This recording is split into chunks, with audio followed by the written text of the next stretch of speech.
Johor பாருவில் வசித்து வந்த லோகேஷா மாரிமுத்து மற்றும் அவரின் கணவர் அரவிந்த் ஹெம்புராஜ் இருவரையும் கடந்த 8 மாதங்களாக காணவில்லை. காதலித்து சம்பானில் திருமணம் செய்து கொண்டவர்களான 29 வயது லோகேஷாவும் 28 வயது கணவரும் 2 ஆண்டுகளாக பிரச்சனை எதுவுமின்றி வாழ்ந்து வந்தனர். மகள் லோகிஷா மெரினி கிளினிக்கல்ஸ் மருத்துவமனையிலும் மகன் சிங்கப்பூரில் ஐடோஸ் நிறுவனத்திலும் வேலை செய்து வந்தனர். திடீரென இருவரும் மாயமானதாக லோகிஷாவின் தாயார் சிவனேஸ்வரி கூறியுள்ளார்.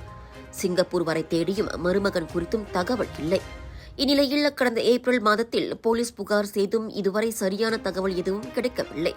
போலீசிடமிருந்து விசாரணை நடைபெறுகிறது, இருவரையும் தேடி வருகிறோம் என்று மட்டுமே பதில் வருவதாக குறிப்பிட்ட சிவனேஸ்வரி தற்போது வேறு வழியின்றி பொதுமக்களின் உதவியை நாடியுள்ளார். தனது 3 பிள்ளைகளில் ஒரே மகளான லோகிஷாவையும் அவரின் கணவர் இருக்கும் இடத்தையும் அறிந்தவர்கள் திரையில் காணும் தொலைபேசி எண்களில் தொடர்பு கொள்ளுமாறு சிவனேஸ்வரி கேட்டுக் கொண்டுள்ளார்.